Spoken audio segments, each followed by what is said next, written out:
దేనికో జనగేటోడు కాదు. ఆయన నిక్కచ్చిగా నిఠారుగా నిలబడేటువంటి వ్యక్తి.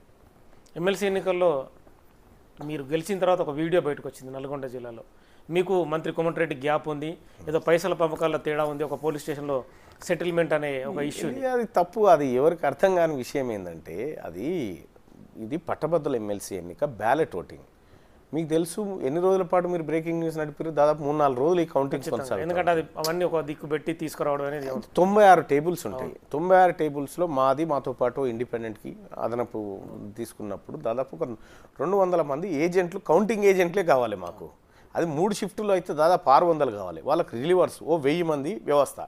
ఈ 1000 మంది నల్లగొండలో ఒక చోట తిష్ట వేసి అక్కడ వాళ్ళకు భోజనాలు, రవాణా, వ్యవహారానికి సంబంధించి మా ఫ్రెండ్స్ ఏదో పాపం వాళ్ళు అరేంజ్ చేసి ఒక అతన్ని నువ్వు నల్గొండ లోకల్ కదా పోయి ఫంక్షన్ హాల్ మాట్లాడు, అది మాట్లాడంటే ఫంక్షన్ హాల్ లేదు, ఏం లేదు, ఫోన్ స్విచ్ ఆఫ్ పెట్టుకొని వెళ్ళిపోయిన డబ్బులు తీసుకొని. దాంతో వాళ్ళు పోలీస్ స్టేషన్ పోయి కంప్లైంట్ చేశారు. పోలీస్ స్టేషన్లో మాట్లాడితే, పోలీసుల ముందు విచారణ సమయంలో మాట్లాడితే సెటిల్మెంట్ ఎట్లయితుందండి? దరిద్రం కాకపోతే ఏది చర్చ కావాలి, ఏది కాకూడదంటే రాకేష్ రెడ్డి అకౌంట్కి 30 కోట్ల రూపాయలు బీఆర్ఎస్ పార్టీ నుంచి ట్రాన్స్ఫర్ అయింది, చర్చ కావాలి కదా. రాకేష్ రెడ్డి వివిధ పెట్రోల్ బంకులకు, వైన్ షాపులకు కొట్టి వైట్ మనీని బ్లాక్గా మార్చి పంచింది, అది చర్చ కావాలి కదా. అదేది వాళ్ళ దగ్గర ఉండదు.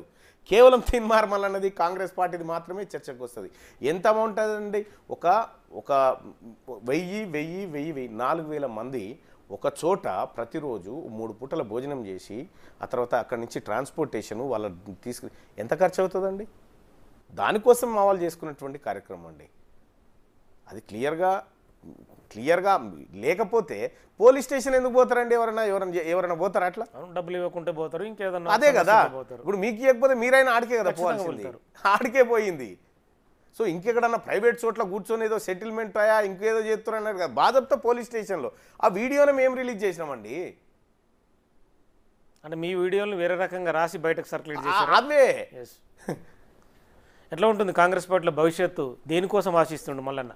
సార్ నేను ఒకటైతే కాంగ్రెస్ పార్టీ ఈ దేశానికి రాహుల్ గాంధీ ప్రధానమంత్రి కావాలి, మా డ్రీమ్ అది.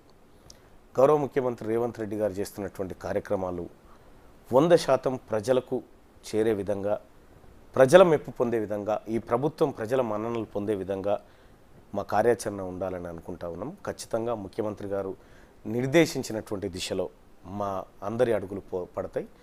మేము ఆ రకంగా భవిష్యత్ కార్యాచరణ ఉంటుంది. అంతకంటే కానీ ఇంకా పర్సనల్ డ్రీమ్స్ అన్నీ లేకపోతే ఇంకోటి ఏమీ లేవు.